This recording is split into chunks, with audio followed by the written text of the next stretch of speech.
Les amis, bienvenue, j'espère que vous allez tous très bien, très content de vous retrouver pour cette nouvelle vidéo. Un type de vidéo que je fais assez régulièrement, les joueurs à suivre, en l'occurrence en 2023, surtout sur la seconde partie de saison 2022-2023, mon top 10 des joueurs à suivre. Mais peut-être celui-ci il est un peu différent parce que c'est pas un top 10 de hipster du foot, c'est pas un top 10 de scout avec plein de pépites dont vous avez jamais entendu parler, qui vont exploser sur l'année qui vient.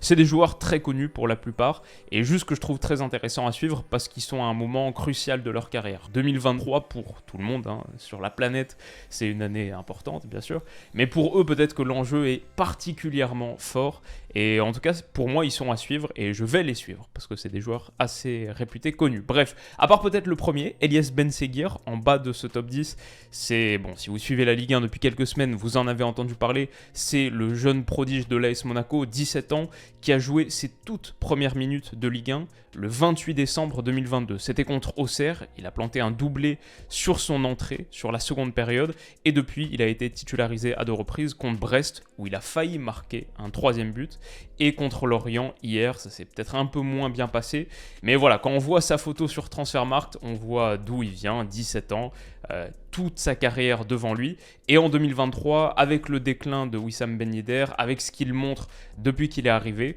bon, il pourrait devenir un titulaire à part entière, il pourrait propulser sa carrière dans une vraie dimension, il joue ses toutes premières minutes de Ligue 1, Monaco est à la ramasse en championnat, mais pas encore détaché, à 5 points du podium, 5 points de l'OM qui est 3e actuellement, donc voilà, il y a quelque chose à faire pour Elias Benseghir. 9e place, 9e position, j'ai mis Ivan Toney de Brentford, bien sûr qu'on connaît. En 2020-2021, il avait tout cassé en Championship. J'en avais parlé à l'époque sur les pronos de Première Ligue de la saison 2021-2022, quand je parlais de ce super Brentford. Lui, il avait tout cassé, il avait inscrit 31 buts en 45 apparitions en Championship et 10 passes décisives. C'est le record, il me semble, de tous les temps en Championship. Donc meilleur buteur de cette saison, mais son année 2021-2022 en Première Ligue avait été un peu quelconque, seulement 12 buts en 33 apparitions, c'est pas du tout déshonorant, mais il y en avait eu 5 en une semaine contre Norwich et Burnley, 2 équipes qui ont été reléguées à la conclusion de cette saison 2021-2022, donc 2 équipes un peu calibre Championship. C'était pas, on attendait peut-être un peu mieux d'Ivan Toney sur sa première saison de Première Ligue. Cette année, il a fini 2022 de manière particulièrement énervée. Et sa saison 2022-2023, il est déjà à 12 buts, son total de la saison passée, mais après 16 matchs seulement, 12 buts et 3 passes D. Il a fini 2022 voilà, avec un doublé contre Man City, un match que Brentford a gagné, un but contre les Spurs, un but contre West Ham. Il a porté le brassard de capitaine à 5 ou 6 reprises aussi. Donc franchement, son année 2023, si elle est à la hauteur de la manière dont il a terminé 2022, il pourrait faire très très mal, pourrait franchir la barre des 20 buts en Première Ligue potentiellement. Il a été appelé avec les 3 Lions, avec la sélection anglaise, il y a quelques semaines, mois, en Ligue des Nations. Il n'était pas loin d'être dans le groupe pour la Coupe du Monde. Est-ce qu'il pourrait avoir, avec une très très bonne fin de saison 2022-2023, est-ce qu'il pourrait aller chercher un transfert dans un club du top 6 par exemple, au mercato estival? Il y a tout ça, mais pour Ivan Toney, l'année 2023, elle est encore plus importante parce qu'elle se joue aussi en dehors des terrains, parce qu'il est en ce moment investigué pour une affaire de paris. Vous savez que les joueurs professionnels n'ont pas le droit de parier. Il a 262 accusations de paris. Ça pourrait lui coûter quelques mois de suspension quand l'investigation sera résolue. Est-ce qu'elle le sera avant la fin de cette saison? Bref, et est-ce qu'il sera prouvé coupable? Voilà, on comprend vite que pour Ivan Toney, l'année 2023 est particulièrement cruciale. 8e position, j'ai mis Jérémy Doku. Alors, je ne sais pas si ça va marcher, mais il faut que ça marche pour lui et pour Rennes. En gros, mon idée, c'est que Rennes a une très très grosse saison. Voilà, je ne suis pas particulièrement confiant, ça c'est l'image. Rennes a une très très grosse saison à jouer. Ils sont 4e à 5 longueurs, comme Monaco à 5 longueurs de l'OM, peut encore rêver du top 3. Et encore en lice en Europa League où ils vont jouer le Shakhtar sur ce match de play-off de 16e de finale. On verra ce que ça donne. Mais Rennes, qui a de très très grosses échéances devant soi, vient de perdre Martin Terrier il y a quelques jours, son meilleur buteur, 9 réalisations cette saison, et c'était au moment où ils l'ont perdu, cette grave blessure, son meilleur passeur, 4 passes décisives. Maintenant Bourigeaud est passé une unité devant, mais voilà, Martin Terrier, on ne peut pas sous-estimer à quel point il est important pour Rennes, et il est absent jusqu'à la fin de saison. Donc son remplaçant, numériquement à son poste d'ailier gauche, de joueur offensif gauche excentré sur un 4-4-2 milieu gauche. Ça pourrait être Jérémy Doku, c'est le cas pour l'instant, c'est lui qui est rentré au moment où il s'est blessé, il a été titularisé hier dans un match qui s'est très mal passé pour lui, il a vraiment pas été bon, et pour Rennes qui a perdu contre Clermont 2-1. Est-ce que dans ce 4-4-2, il peut se faire une place? Est-ce que Rennes doit passer en 4-3-3? Bon, c'est une opportunité pour Doku qui, à 20 ans, a finalement pas encore convaincu. Et assez loin de là. Voilà, ça se passe pas très bien pour lui, mais c'est sa chance. Est-ce qu'il va la saisir? La saison de Rennes en dépend dans une certaine mesure. 7ème position, j'ai mis Cody Gakpo, le plus gros transfert du mercato hivernal pour l'instant, en attendant sans doute celui de Mudryk dans quelques jours, on verra, mais pour l'instant c'est Cody Gakpo qui a été acheté 60 millions d'euros par Liverpool après sa très grosse Coupe du Monde, ça a joué sans doute dans la belle enveloppe, et d'ailleurs c'était plutôt United qui était sur le coup à la base. Comment est-ce que ça va se passer pour lui du côté d'Anfield? Alors j'ai vu sa vidéo d'arrivée sur la chaîne YouTube de Liverpool, sa première interview, le contact avec Virgil van Dijk, de ce que j'ai vu, très bon état d'esprit. Est-ce que ça a marché sur le terrain? Bah déjà il y a un truc intéressant pour lui, pour Liverpool, c'est que Luis Diaz s'est blessé, bien sûr, et ne reviendra pas avant, a priori, fin février, peut-être début mars. Il y a 2 mois pour Cody Gakpo sur ce rôle d'ailier gauche dans le 4-3-3 ou de joueur excentré gauche dans un 4-2-3-1. 2 mois pour Cody Gakpo pour convaincre, et Liverpool en a besoin. Ça s'est plutôt pas mal passé contre les Wolves sur le match de FA Cup. Il donne une passe décisive un peu déviée pour Mo Salah. J'ai vu ses actions, j'ai vu l'ensemble de son match. Je trouvais plutôt intéressant. Mais est-ce que ça va marcher? Liverpool en a vraiment besoin parce que leur début de saison est mauvais. 28 points, ils sont déjà à 7 longueurs du top 4 de Manchester United qui est 4ème.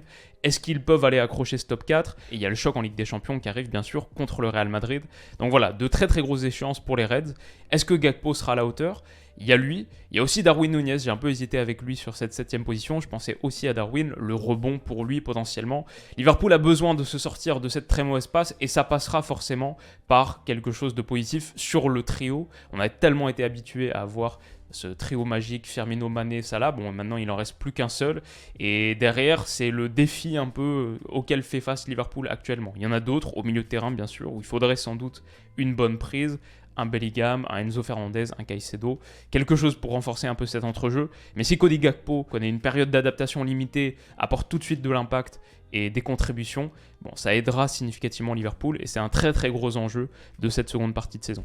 Alors 6ème position est une des histoires les plus enthousiasmantes quand même de ce début d'année 2023, le retour de Sébastien Haller, lui qui on le sait a été opéré d'un cancer testiculaire il y a quelques temps, période de réadaptation, il a joué ses premières minutes en match amical contre Düsseldorf, c'était il y a 2-3 jours, il a joué un quart d'heure sur la fin, il est rentré à la fin et bon c'est déjà magnifique pour lui, mais pour Dortmund aussi. Bien sûr, lui qui a été recruté l'été dernier pour une 30aine de millions d'euros, a toujours pas joué de minutes en match officiel pour son club, et Dortmund s'en porte très mal. 6ème de Bundesliga avec 25 points, bon déjà distancé par rapport au Bayern, 9 longueurs de retard, un 8ème de finale de Ligue des Champions à jouer contre Chelsea, il y a de très gros rendez-vous en face pour Dortmund, et les contributions offensives sont en berne. Youssoupha Moukoko est le meilleur buteur du club avec 6 petites unités.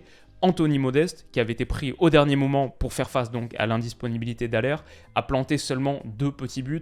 Passer d'Erling Haaland, finalement c'est ça l'histoire de Dortmund cet été, passer d'Erling Haaland à Anthony Modeste, en n'ayant pas Sébastien Haller, ça a été très compliqué sur cette première partie de saison. Ça va sans doute prendre un petit peu de temps pour que la machine se remette en marche, mais Sébastien Haller, à la fois sur l'histoire individuelle et sur ce qu'il peut apporter à ce Dortmund en 2023, sur la seconde partie de saison 2022-2023, c'est forcément un joueur à suivre et il mérite peut-être d'être encore plus haut sur cette liste. On entre dans la seconde partie de notre top 10, à la 5ème position, j'ai mis Ousmane Dembélé. Après sa Coupe du Monde un peu ratée, où il a été un des moins bons Français, le Barça va avoir besoin de lui. Le Barça qui joue le titre, déjà il était très bon contre l'Atlético il y a quelques jours, il a marqué le but décisif. Le Barça joue le titre cette saison, 3 longueurs d'avance sur le Real Madrid après 16 journées. Ils vont jouer le titre jusqu'au bout, une Liga qu'ils n'ont pas remportée depuis 4 ans, depuis la saison 2018-2019, et Ousmane Dembélé pourrait y jouer un rôle absolument clé. Il y a aussi cette grosse échéance contre Manchester United, le play-off d'Europa League, qu'on va suivre avec beaucoup d'intérêt, donc de très gros matchs devant le Barça. Ousmane Dembélé, finalement, 25 ans, il en aura 26 le 15 mai, il en aura 26 à la fin de saison, et pour l'instant, il n'a pas encore convaincu. Pour l'instant, il n'a pas encore montré les grandes promesses, il n'a pas été à la hauteur de sa très forte indemnité de transfert. Dembélé, c'est peut-être qu'on sera déçu, Peut-être qu'on peut le mettre dans un top 10 chaque saison, mais le Barça va vraiment avoir besoin de lui, et ce serait une belle histoire si ça fonctionnait enfin, s'il était enfin à la hauteur de son immense talent, et qu'il le concrétisait en quelque chose d'un petit peu plus tangible, notamment un titre, et un titre dont il serait un contributeur majeur. 4ème place, Joao Félix, bien sûr, qui vient de signer à Chelsea, alors dans le cadre d'un prêt, un prêt de 6 mois sans option d'achat. Donc c'est une configuration un petit peu particulière pour Chelsea, pour lui. Mais ce changement d'air, Joao Félix en Première Ligue, à Chelsea, plus à l'Atleti, j'ai envie de le voir. Parce qu'à l'Atlético Madrid, ça se passait mal pour les deux parties. Parce que lui sort d'une Coupe du Monde où il a été un des tout meilleurs Portugais, j'ai trouvé. Voilà, c'est peut-être enfin son année. Maintenant, ce Chelsea-là, ça c'est les images de l'entraînement de ce matin, ce Chelsea-là, c'est pas non plus une équipe facile dans laquelle arriver. 10e de Première Ligue, déjà à 10 longueurs du top 4. Une seule victoire finalement sur les 5 dernières journées de Première Ligue pour Chelsea.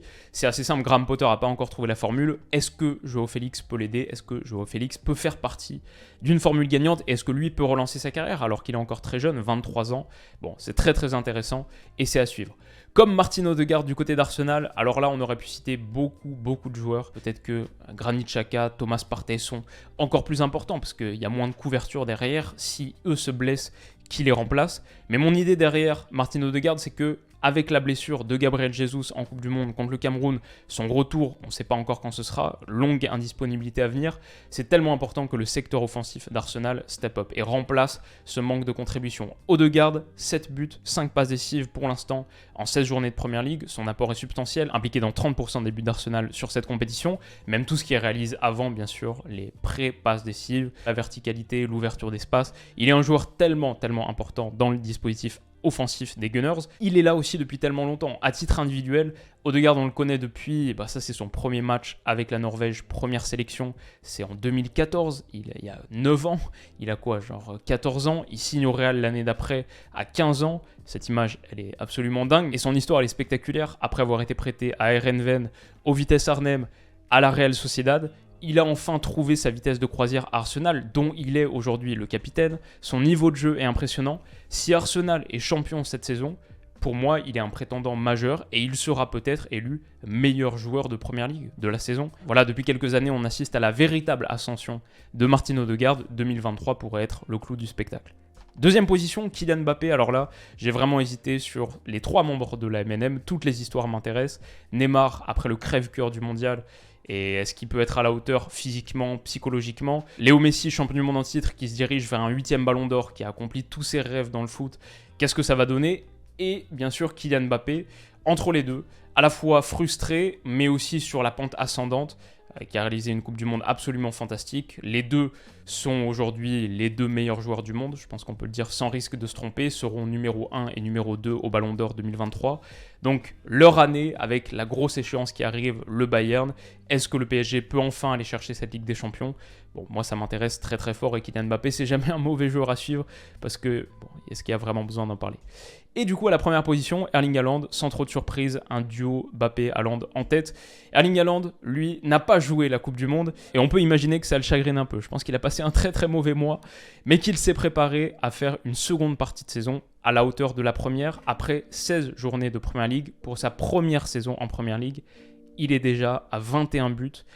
Il peut battre le record de buts de Première Ligue, Air Moderne, qui est à 32, sur sa toute première saison de Première Ligue. Avec 5 buts en 4 matchs de Ligue des Champions, il peut finir aussi meilleur buteur de la Champions. Donc une très grosse année 2023 en face du Cyborg. Il peut finir sur le podium du Ballon d'Or s'il est meilleur buteur de la Champions, que City la remporte, meilleur buteur de Première Ligue, saison record, que City la remporte. Bref, il peut se passer un truc assez dingue pour lui en 2023. Maintenant, attention à la blessure, il n'a jamais connu une saison aussi dense, remplie que celle qu'il s'apprête à vivre. Comme je le disais en début de saison, en Angleterre, les saisons elles font 38 journées, pas 34 comme en Allemagne, et City va beaucoup plus loin en Ligue des Champions, en Coupe d'Europe. Donc ça aussi, éviter la blessure, mais derrière peut-être podium du Ballon d'Or.